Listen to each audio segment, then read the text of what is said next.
eyes of the world. I find in all her writings a deep idealism, but also a tremendous sense of mischief. And I was thinking of it there when you mentioned about neighbours identifying characters.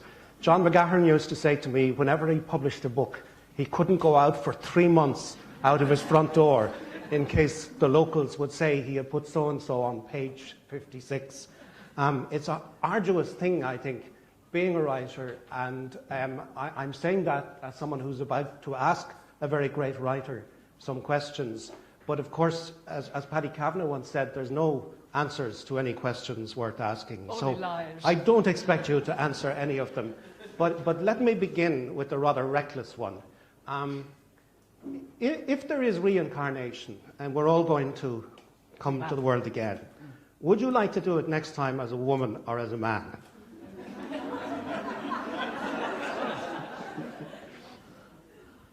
I would like to do it as a woman, surprisingly. I would like to be a warrior woman who was also a poet, a combination. But the reason why I think men have had down the centuries a better deal than women in all fields, and we know that. At the same time, I think a woman at her best, has a particular quality that men do not seem to have, and that is an abiding compassion.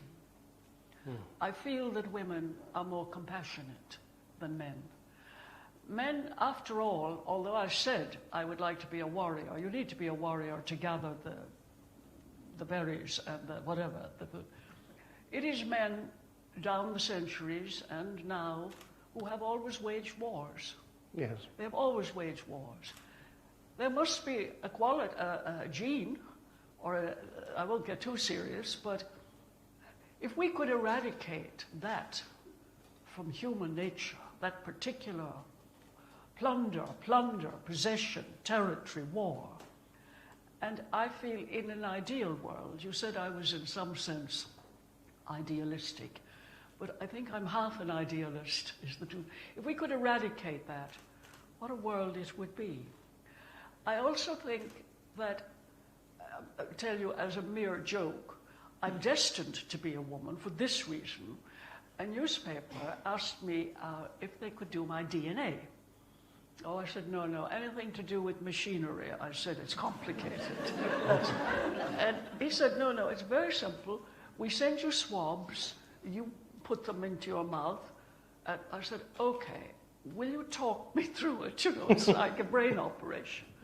So this envelope came in the jiffy bag, and I got out the swabs, and the man told me exactly what to do, sent it back. The result was as follows.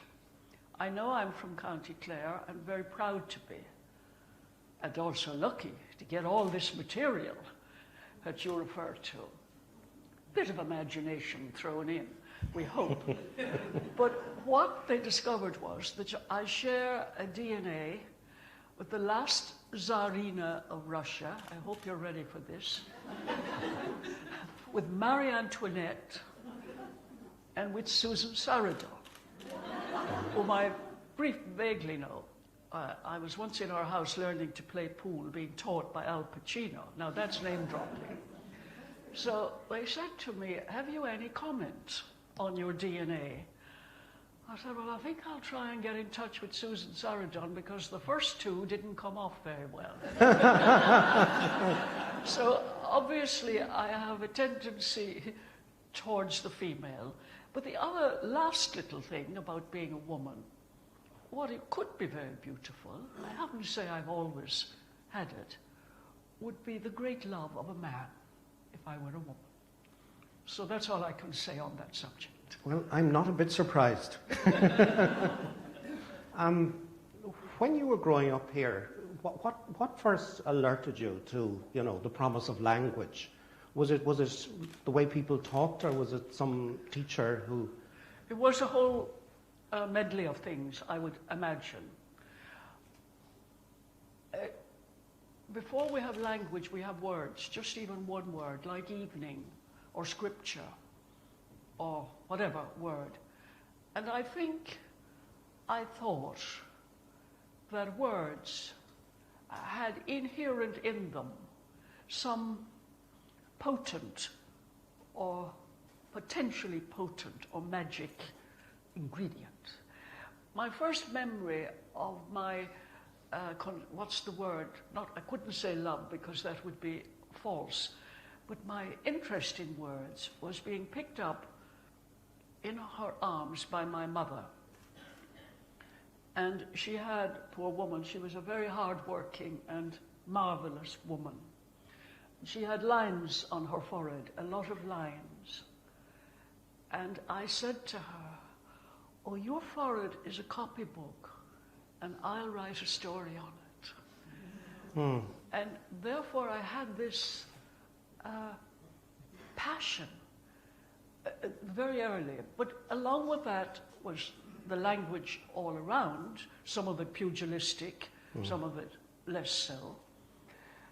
And what I find amazing about here, and we came down yesterday with Beth and Brian and Jew, is how when you live here, you don't always notice it. It's not the lakes of Killarney, it's not the Giant's Causeway, it's not Connemara or the legendary tourist places, but it's incredibly beautiful and bewitching, this landscape. It just draws you in, little roads, little avenues, it's very leafy. And I loved the outdoors. I preferred the outdoors to the indoors. I was a little lunatic, I think, but to write, you have to be a lunatic, as you well know. Yes. So there were those things, but beyond the known in us about anything of our characters or our life, there is the thing that we don't know and that we can't answer for. I obviously had, and there was no encouragement for writing, why should there be? But I had this hunger for it before I knew what it was. And that's there in you when you're born. And then came school, and school was it was a bit histrionic, to tell you the truth.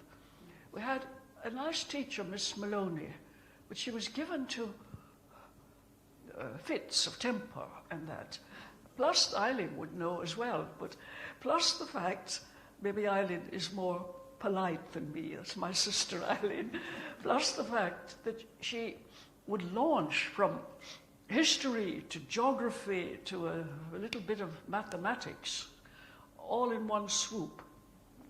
And her hated heroine, or anti-heroine, as I should say, was Queen Elizabeth I. And she would say, "Who was the bane of Shane O'Neill's life?" Queen Elizabeth. And then, the wonderful, and we liked this. This was the wonderful, did they dare to slay Onru O'Neill? Yes, they slew with poison him they feared to meet with steel. In short, I'm trying to tell you that my history, my geography, my English, and any other quasi-education I've had were all mixed in together. Yes. Nothing wrong with that. I know you're very educated. Oh, I am. Oh, yes. you are. And you're a professor. But I didn't have a normal education. And when I say poor Miss Maloney, obviously in those days, a teacher alone, living alone, quite separated from pupils and families, and given to flaring up temper. So that was my education. And plus, the greatest introduction to language that I got, to literature and language, was through the Gospels and the Scripture. They're beautiful. I'm not alone in thinking this. Ernest Hemingway, lots of writers not brought up in as much steeped religion as I was, have that. So I had a lot of Irish poems by heart. I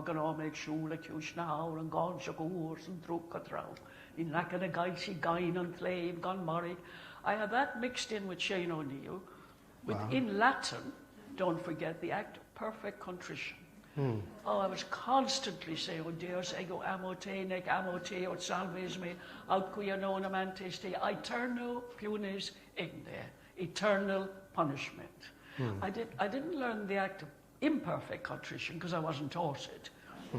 But so all that language was piling in, even though there was not, as I have often said, and what a great thing there is now, there was not a library. There were no books. And I have said this before, but maybe there's a stranger or two in the room. Some lovelorn woman, whose name I can't recall, had got a copy of Rebecca by Daphne du Maurier, because Rebecca had been in the cinema, so that gave it was. And this book was loaned by the page in Scariff. Unfortunately, not in sequence. So page 100 and page 3, but still we wanted to know, did Max de Winter kill his wife? I didn't get to Shakespeare, the greatest of all. There's another great one coming up, Mr. Joyce. I didn't get to Shakespeare until, I don't know how I first heard a speech by Shakespeare, but it was a speech on the ingratitude of children, and I suppose it's from King Lear. And as you can see, I have mentioned my mother already twice. My mother was pounding meal for hens and calves, and it was a big deal, a great big pot, which had to be on the stove, which was heating, boiling water onto it, pounding it, carry it out. She was pounding this, and she was anti-literature, my mother, with good cause. She felt literature was sinful and sinning, both. And she was right. She was right. Yeah. But I said this speech of Shakespeare's, and although she agreed with the theme, the ingratitude of children, she said to me, Edna, she said, they get their money easy. Maybe she was half right. That culture of censorship, I remember my first experience in libraries in Dublin was looking at comments in the margin of books by kind of snooping Puritans who said this is vile. Smear on Irish womanhood. Yes. That was my... And what was so different here from, say, the communist world was, in the communist world, the censorship was top-down. But here, it was kind of mania of democracy. A person who objected to a book could file a complaint with the censorship board. Yeah, all it needed was 3 people. Yeah. 3 anonymous people. And that was... so foolish, but also so backward. 3 people, and it could be the same person, because you could sign your saying Mr. Kiberd, Mr. O'Toole, and Mr. Lockney, your name, and say you object to the passage in page 34. But what it shows, and we have for a moment to dwell on it, it doesn't happen now, everything is so licentious. Do you think there isn't enough enough help to ban a few books? Well, that's what I was going to ask you. Do you think, there was too much repression then, obviously. There's always too much repression. But there isn't enough in a way now, is there? Well, Patrick Kavanagh and Miles Nagopoline, whom I once only saw briefly, because in my Dublin days, I wasn't with the literati or the bohemians. I was working on the Cabra Road in a chemist shop, making medicines where I learned to cook by making suppositories and, sorry to mention suppositories, and emulsions. And they both wrote very wittily, but with tongue-in-cheek, how they envied me because there was nothing like being a country one and being banned. Yes. Because it brought attention. But to me, myself, if one can be serious for a second, it was alarming and it was hurtful. Yes. Because to write a book at all and to write about people, Anne mentioned, Anne is off over there, people said who's in it or who's not in it or what. To write a book and create a world, what Flannery O'Connor called a world of its own. You have hatred or criticism or enmity is not enough. You have to love it as well. Yes. You have to love the world you write about. Otherwise, how would you sustain... now they take longer. That one only took 3 weeks. But how would you sustain the fervour of a thing if you didn't have love for it as well? And what I felt, not just the banning, which in its way was lofty, although it was much reported, but also in people I met, not just in Clare, but in Dublin, that it was as if one had committed a crime. And I did not know what the crime was. Yeah. And really the crime was to do with the society and the, if you like, the strangulation and the silencing at that time. And about 2 or 3 years ago, the Irish, not the embassy, the Irish club in London, I was there, and a man said, "Have you read the book about Charles McQuaid, Bishop?" I said, "Oh, no. Oh," he said, "there's a big chapter on you in it." So he sent me the book. And it was a correspondence. You see, politicians everywhere lie, even present time. What am I saying? Even present time, especially present time. It was the correspondence between Archbishop McQuaid and Charlie Haughey, who later professed to admire me. He told me he brought in the bill that authors wouldn't have to pay income tax, especially for me.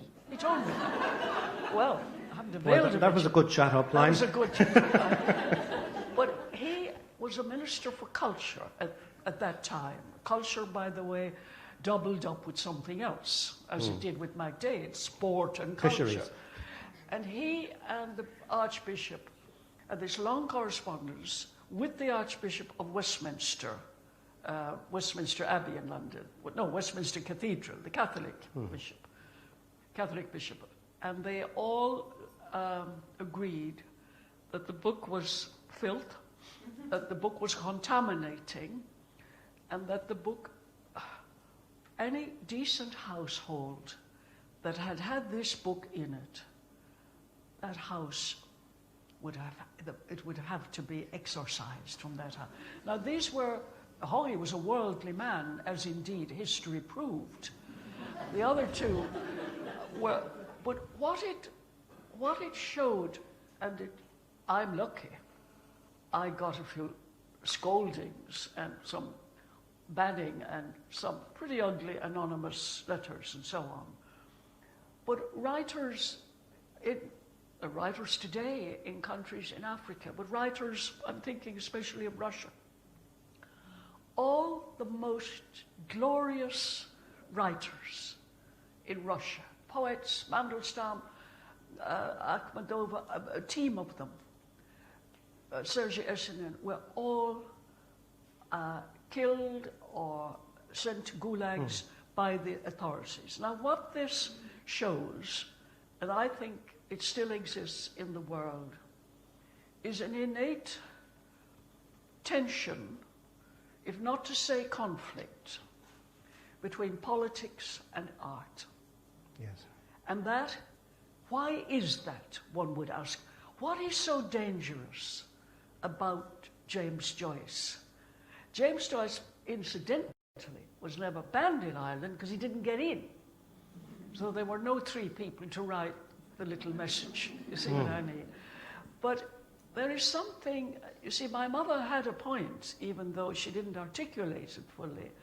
There is something in the potential truth of art, the potential ferocity of art, and the potential beauty of art that can anger people. Why did Hitler destroy all the great paintings and all the writers, if they were left? So I'm not singling out Ireland as being the only culprit at that time. It was certainly one of them, but to a much lesser degree. So what else can you ask me? Well, lots of things. You were saying that you were drawn to literature because it tries to express what's almost beyond expression. Exactly. Samuel Beckett said that. Doesn't religion do that too? Sorry? Doesn't religion try They're very to close. capture the mystery of life without really fully explaining it? I was going to ask you, because you said about the beauty of the landscape in which you grew up, and it's all around us. Yes. There's also beauty in many of the images of traditional religion, and you mentioned the Bible. One of the things my students revere you for is descriptions of a kind of person who scarcely exists anymore, which is nuns. There are wonderful, accounts of nuns in your prose. And I was wondering... Wonderful what? Accounts of nuns. Nuns. And I mean, Sister Imelda, all the rest of it. Well, they didn't think so. Well, did you ever think of becoming a nun yourself? Oh, totally. Every girl who goes to a convent has a crush on a nun and is going to be a nun. And how long did it last? It lasted, I think, till the first dance hall.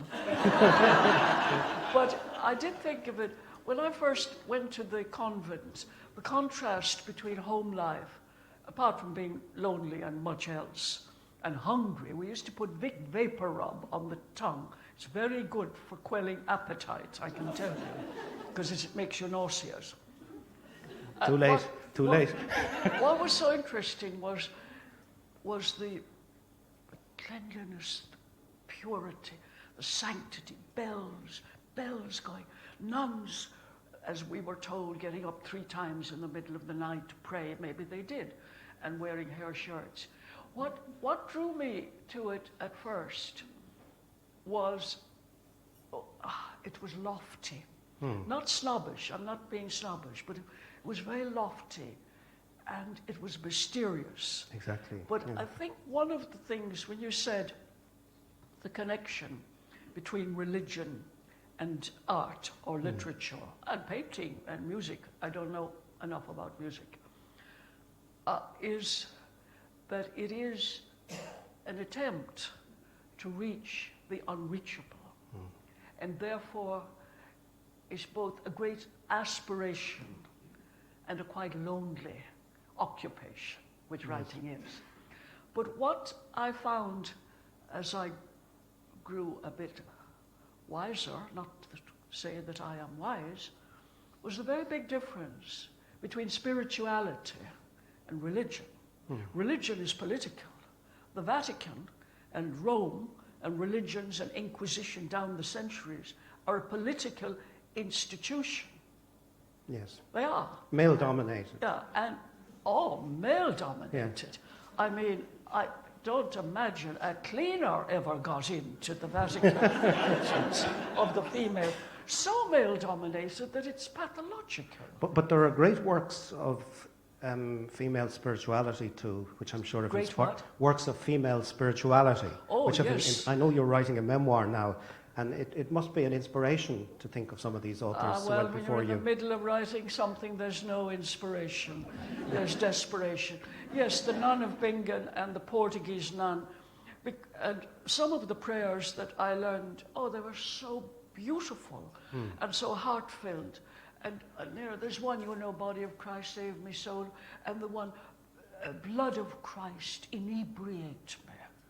I mean, it's absolutely beautiful. There'd be no money for the pubs if this was taken seriously. But the prayers, I have many prayer books from home. Our house, as Eileen would know, it had a book where you could get your fortune told. I wish we'd kept it.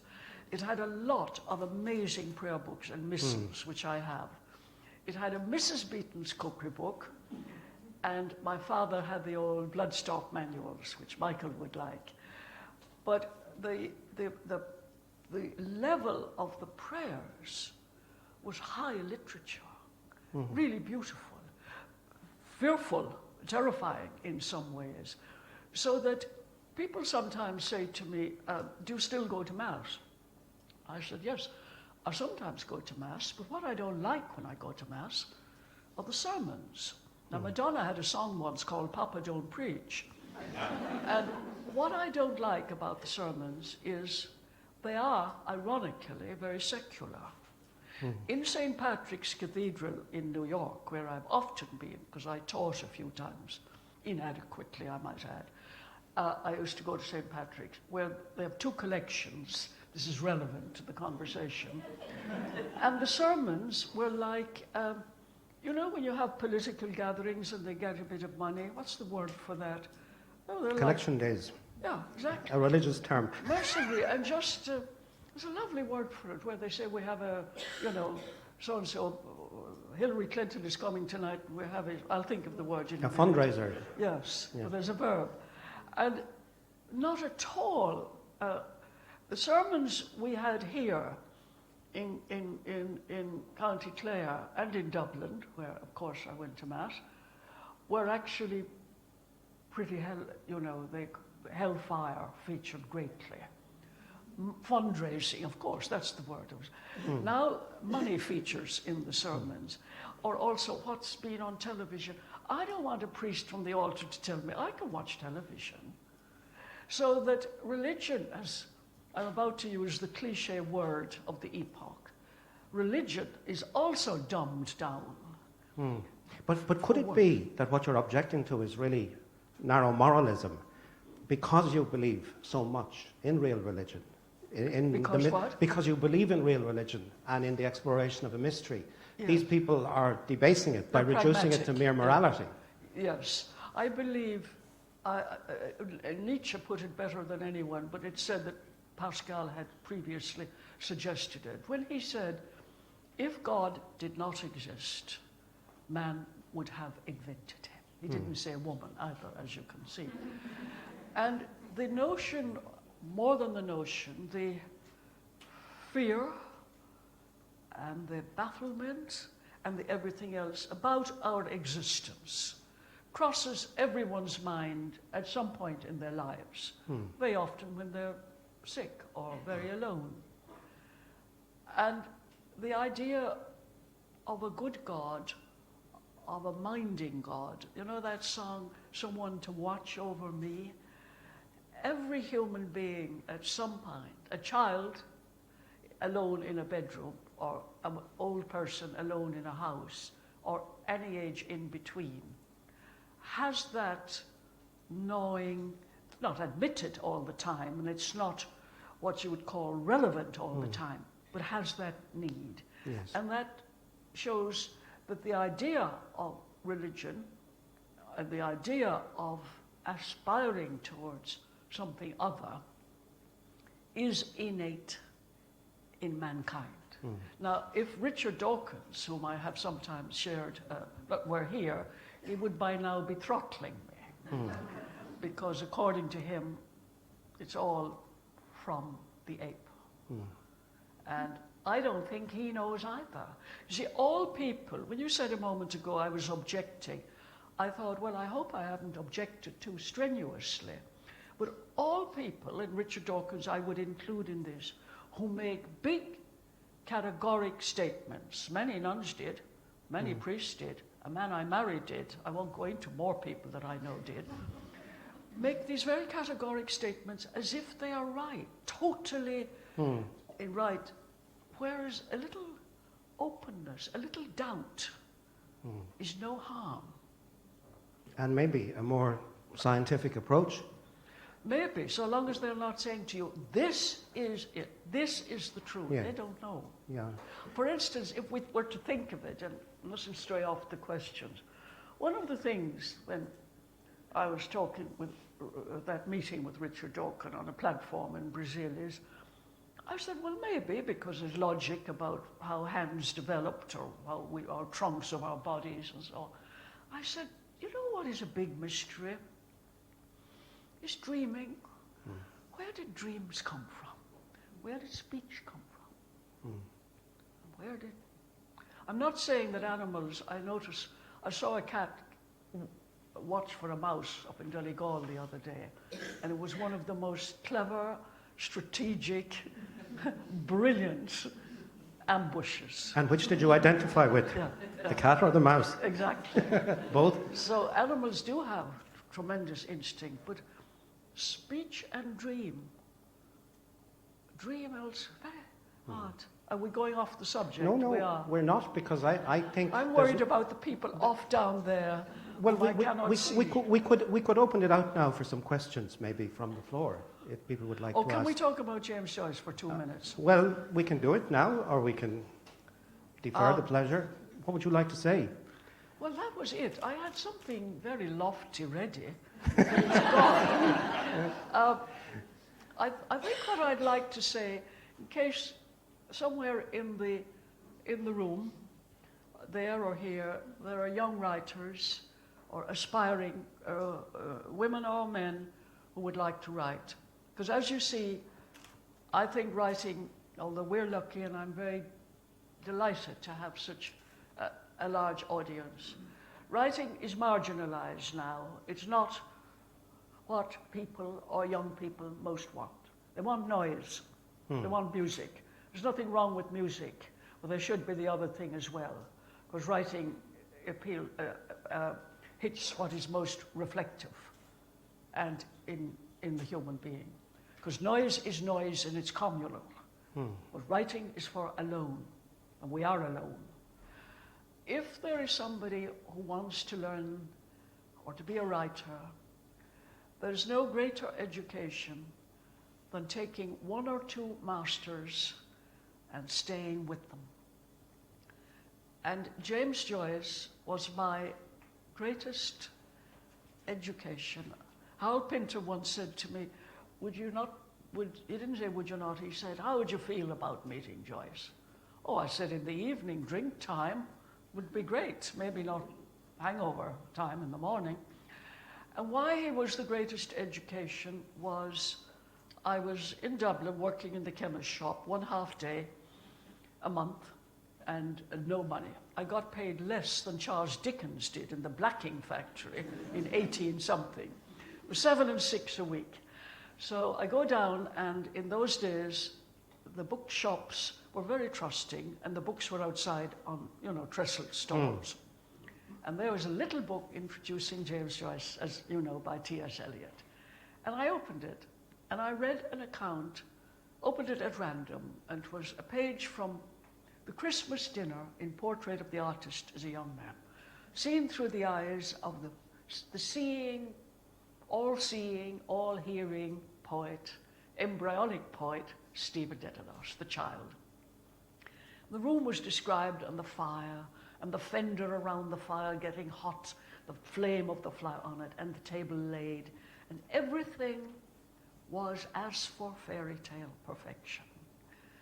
And then they sit down, and the argument with the very religious woman, Dante, the argument starts up about Charles Stewart Parnell, the hero, the anti-hero, the embodiment of sex and politics. And then the whole Christmas dinner was erupted. And I honestly, reading it, was like, to me, the biggest and most thrilling revelation. Because up to then, I'd been writing about, clouds and things. It's fine to write about clouds, but you can't fill a book up with clouds. And this was my, again, found solitarily and therefore absorbed. No use hearing or seeing things unless we take them in. And that was, I thought, my God, this could have been our house at home. Things got ready, and then suddenly conflict, eruption. Because I remember card games, they weren't very often, but card games up in Drewsborough, everything beginning very happily, and my mother would have sandwiches made, and da-da-da. Well, before an hour, apart from the rows over the card, rows about De Valera, Michael Collins, the whole caboodle. And when I found James Joyce, and later came to read him and write my book about him, I found the greatest inspiration and companion and greatness that I chanced on. Now, for another writer, it might be Moby Dick, or it might be the cousin of a lady who is here today, Emily Bronte. But if for any work we're going to do, if we're going to be a carpenter, or a goldsmith, or a silversmith, or a ploughman, or like Michael Blake, a great rider, the 2 requirements are perseverance, utter perseverance, and utter thrill, excitement in the fact that one might do it. So I'll shut up now. No, I think you captured that very well, and you've written the...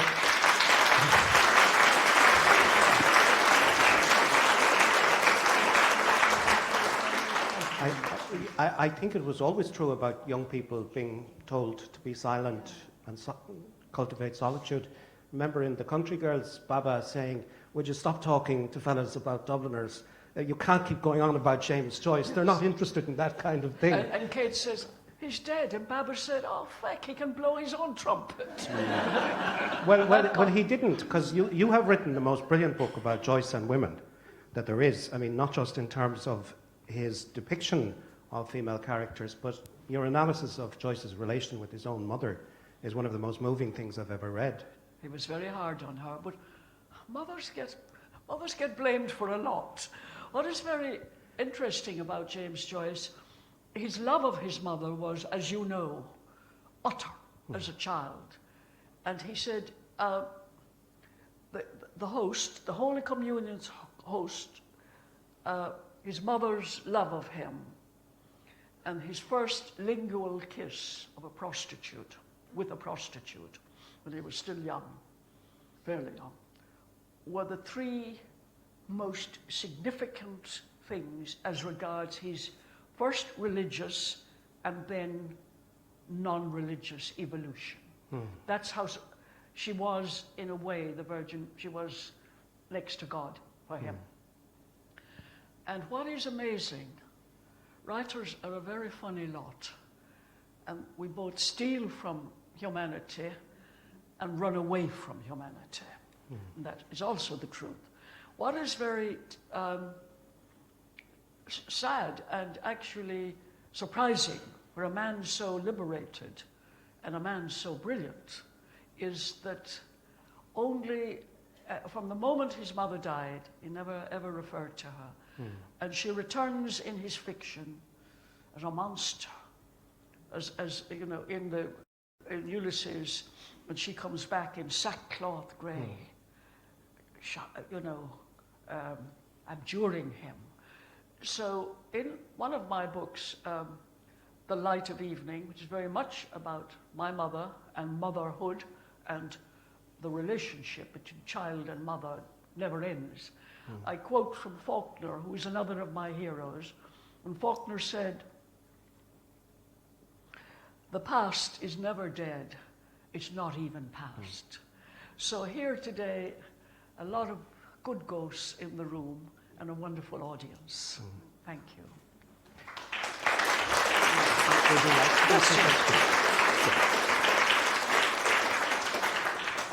So Edna very kindly said that if people would like to ask questions, Anne can bring a mic to you.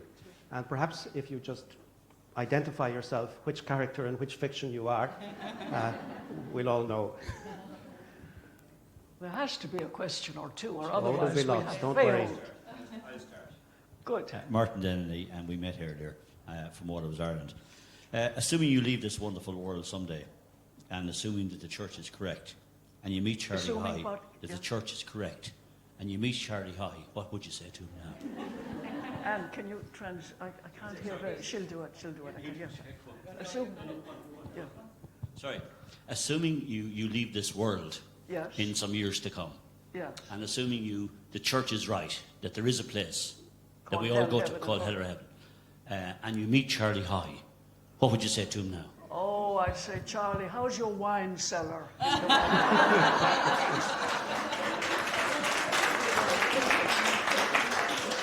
There's no point in upbraiding him for wrongs done. Stay here in case I can't hear. Brendan O'Dwyer, behind your house in Dewsbury, there was a lake and a river, and you had Lough Derg as well.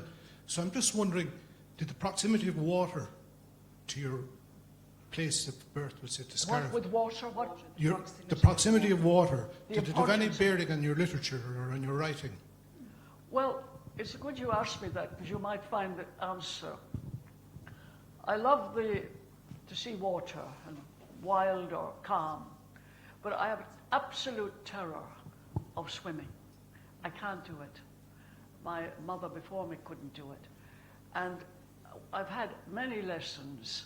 I will come back to the more profound aspect of water. But I met a man called Professor Andrew Weil. He writes about health. And I was once asked on television, why do you prefer being in America to England? I said, oh, well, I'll tell you why. When I'm in America, I read Andrew Weil's 6 Weeks to Optimum Health. When I'm in England, I read The Rage of Ajax. It was a joke, but he heard of this and he met me. And he said, I can tell by your breathing that you can't swim.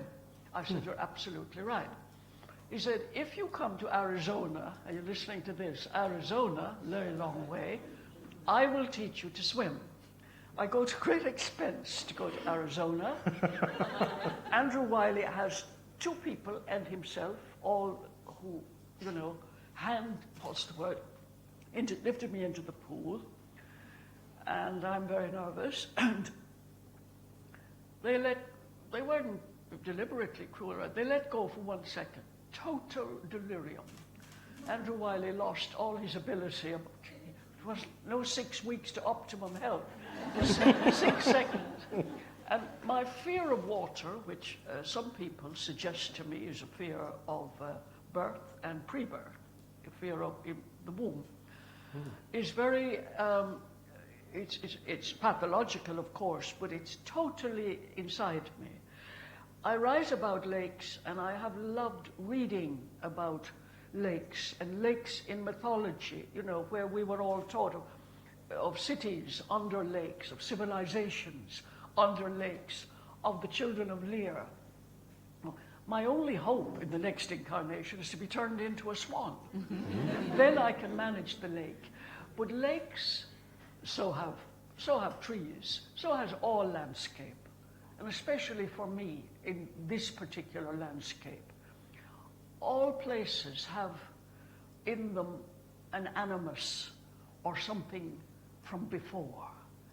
And lakes, beautiful to look at, are also dangerous.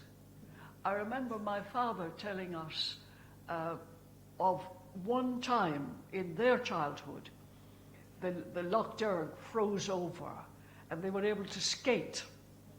Oh, no, they couldn't skate. Yeah, they were. They didn't have roller skates or anything, but they skated from Island Moor, I suppose, from Drumineer probably, over to, no, from Whitegate over to Drumineer and Portumna. And then once, of course, a crack came in the ice. And the thing about water, of the 4 elements, my element, the sign I'm born under is fire, but of the 4 elements, earth, air, water, what's the 5th one? What's the 4th? Fire. Water is the one that I am the most frightened of. And I don't know why. But still I will arise and go now and go to Innisfree. Brendan Behan had a more basic explanation of his fear of water.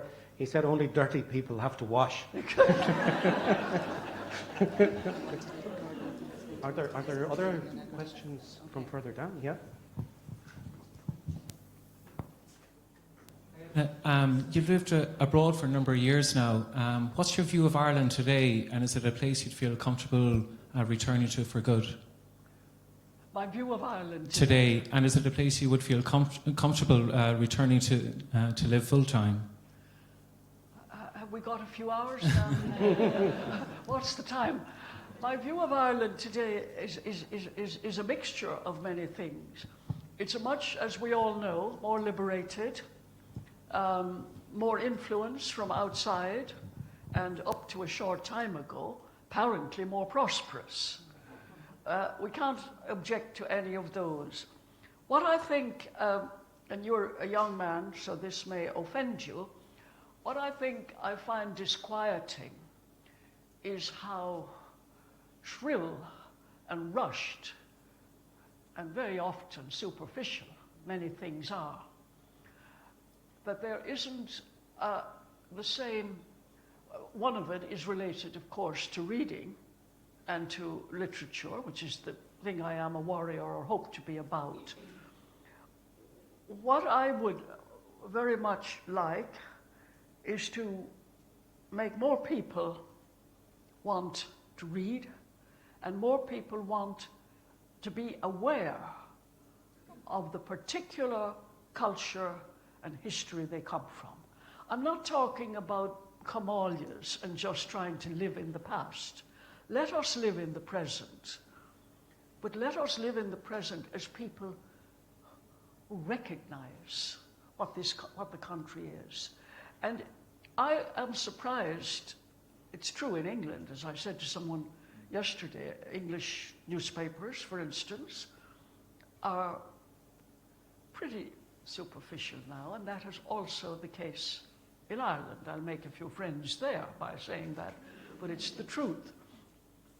And I think the speed, the rushness, everyone rushing. For what? We're not American. We don't have to be like America.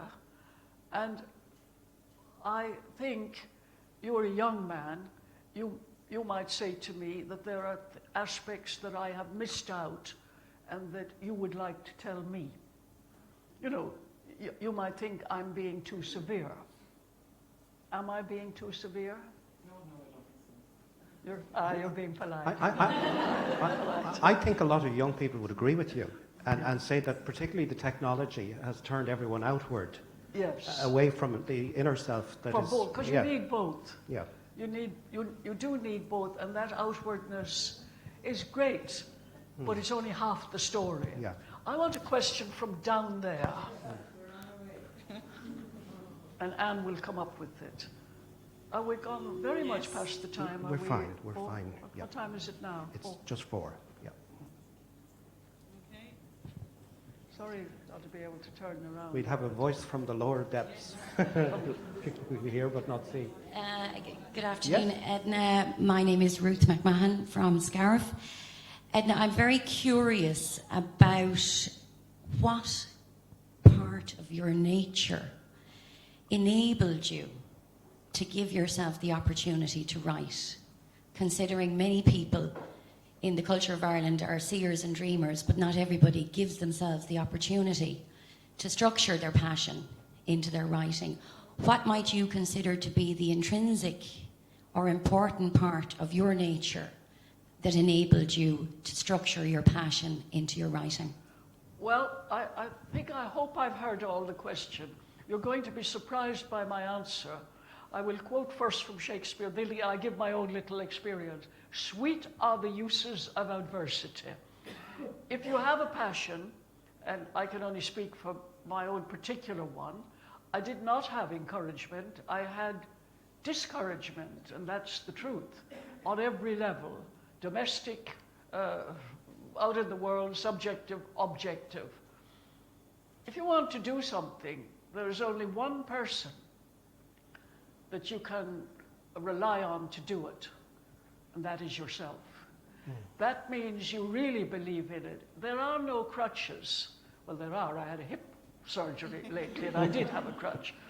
But there are no crutches because sometimes, and I don't know what your passion that you mentioned is, which particular one, sometimes I get letters from writers who say they've written half a book or written 20 pages of a book, and will I read it?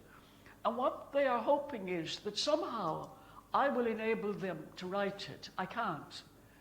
I'm sure Declan feels the same. Now, a little encouragement, and I'll tell you what's the most important of all.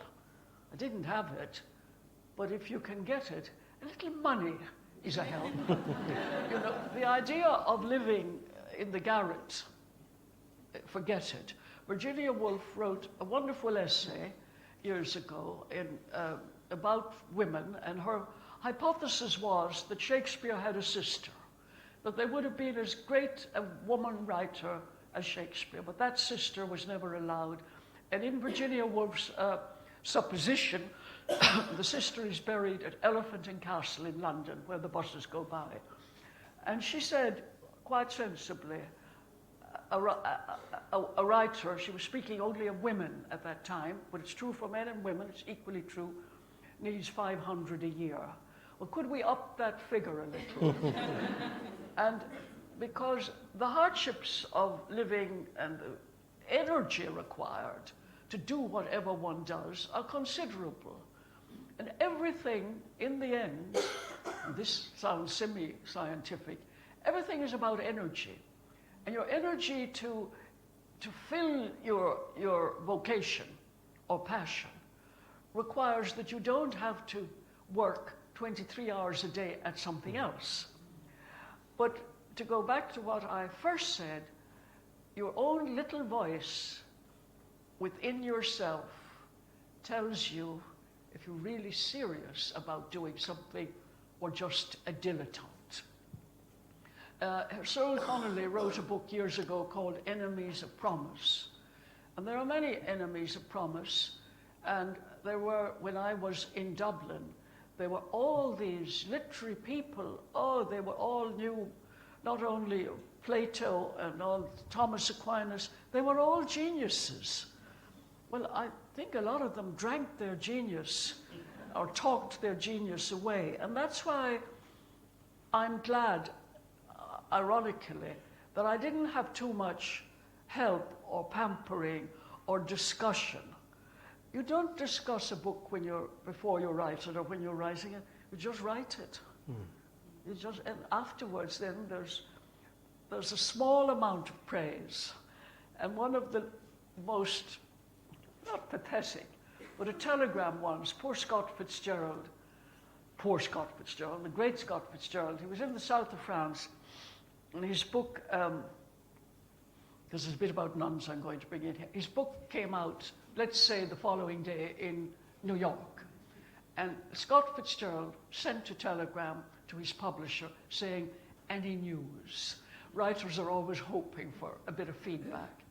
And before The Country Girls came out, there were some murmurs. There were, in fact, a few murmurs. And a letter came from the head nun in Loughrea, Sister Teresa. I recognized her handwriting.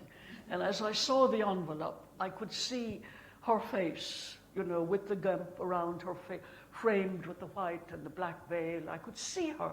She stood before me as if, and the line in the letter said, we hear you have written a novel. We give credence an open mind. I knew they didn't. I knew that was judgment. And we jump cut 40 years later, I'm up at Edinburgh Festival, and it was just like this, and there were a few questions, and a woman stood up in the audience, and she said, I went to the same convent as you, St. Raphael's, and we said the rosary for you every single night. And I said, what has it done for me? I don't even own a house. Why wasn't this rosary put to commercial use? But you are one of the most religious writers around. So it worked. So we have one more question. And there's one more question here. Yeah, okay. My name is Cornelia Engelen, and I'm from the Netherlands. I live in County Clare half-time and in the Netherlands half-time. I have one question. How far can a writer go? And I mean that because one of my fellow men was murdered a few years ago. His name was Theo van Gogh. And he wrote something that was really insulting, that was true. But was it, in your opinion, right to kill him? Was it the book I wrote was insulting? Because I'll answer that. What's the question? No, I'm not talking about your books, you know. I'm talking about this particular man who wrote something what was really insulting. That was true, but he was killed because of that. He was murdered right in the middle of Amsterdam. 1 second. Because you said that people in the Soviet Union in the time were sent to concentration camps or were killed, but this particular man was killed right in the middle of Amsterdam only a few years ago because what he wrote. Okay, can you wait now? Can you just tell me the pit of the question? I think it is that sometimes writers say things that are true and troublesome, and that in this case this author was killed. Was true and troublesome. Yeah. Yes. And it's probably, the power of resistance, I suppose, in literature is itself resisted. The power of what? Literature's resistance to the world is resisted by other people. I hope I can answer you, because I wrote about a very tragic triple murder here in a forest, my book In the Forest, which indeed brought me great odium. But I am very proud to have written it. I didn't write it to show up something awful. I wrote it because it was something true that existed, and I hope I wrote it with a compassion and with a depth. Now, you speak of this person who wrote about something true, but that it brought trouble. That's the pit of the question. I think the answer to that, the important answer to that from my point, not a vantage point, would be the motive of the book, the inner truth of the book. And let's take a tiny example. Let's say a murder, the one you described, we don't know it. It's described or reported in the Star or the Sun newspaper, and it's sensational. Let's take the exact same story as if Emily Bronte had written it, and it's a deep, profound journey of a story in which the reader can empathize, feel the full gravity and sorrow and awfulness of the situation and not have it cheapened. So that would be my answer. It depends on the level and the morality, because an artistic truth is not the same. It isn't the same. If it comes, Joyce said the most sensible thing, and it would answer your question as well. He said, the measure of a work of art is from how deep a source it springs. And the book you're talking about, it depends on whether it was made deep or whether it was made, as I said, sensational. There are no laws. The only law is how great and truthful to itself the work could be. I'm getting didactic. I'm getting like Richard Dawkins. No, Edna, you're not just a wonderful writer, you're a wonderful, wonderful speaker, and it's been a privilege for us all to hear you this afternoon. Absolutely. And in terms of that last point, whenever, I said this yesterday about you, but it's true, whenever a community or a country produces a person of genius, at that point they're not like the community or the country's official idea of itself. But in the end, the blending occurs because you're writing out of the deep life that people feel and know and touch. And in the end, you are embraced because you embrace them. And it's really been a privilege to be with you here and with your community. Thank you so much for everything. And